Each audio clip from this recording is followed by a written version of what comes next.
Hey, my name is Jess. I am a math teacher up at AISU Utah in Murray. And in my spare time, I love hiking and I love boxing. I usually go about 400 to 500 miles a summer.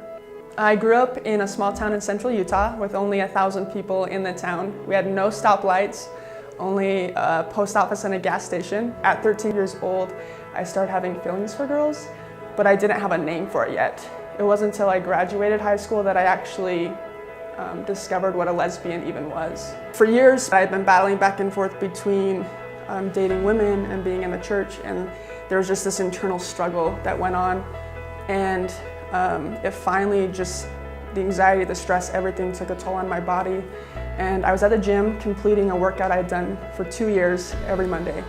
And I was on the last sprint, and all of a sudden I had an explosion in my chest that went up into my shoulder, and I passed out.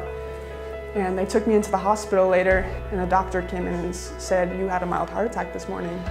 And that for me at 23 was like, you're dying. So my heart attack happened, and I decided that Jess is who I was going to show to everyone no matter what. I also came to realize that because I was holding myself back in terms of who I was as a person, I was also holding myself back in terms of what I wanted to accomplish as a person.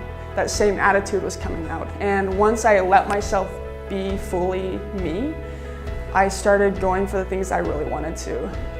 Graduating with my master's, buying a house, hiking all over the US, summited Mount Whitney last summer, flew a plane 2 years ago.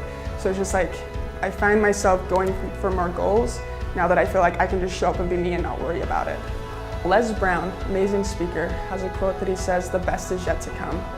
And I think the thing to remind yourself is as a person you're growing and you're developing, and as you grow and develop, the best is always to come. So just to keep that positive focus on what do I want to accomplish, what are my goals, and keep moving forward, and things will get better, and you'll eventually reach what your end game is. And I think the biggest thing is just to be yourself. Like, whatever that looks like, there are people who love and accept you for you.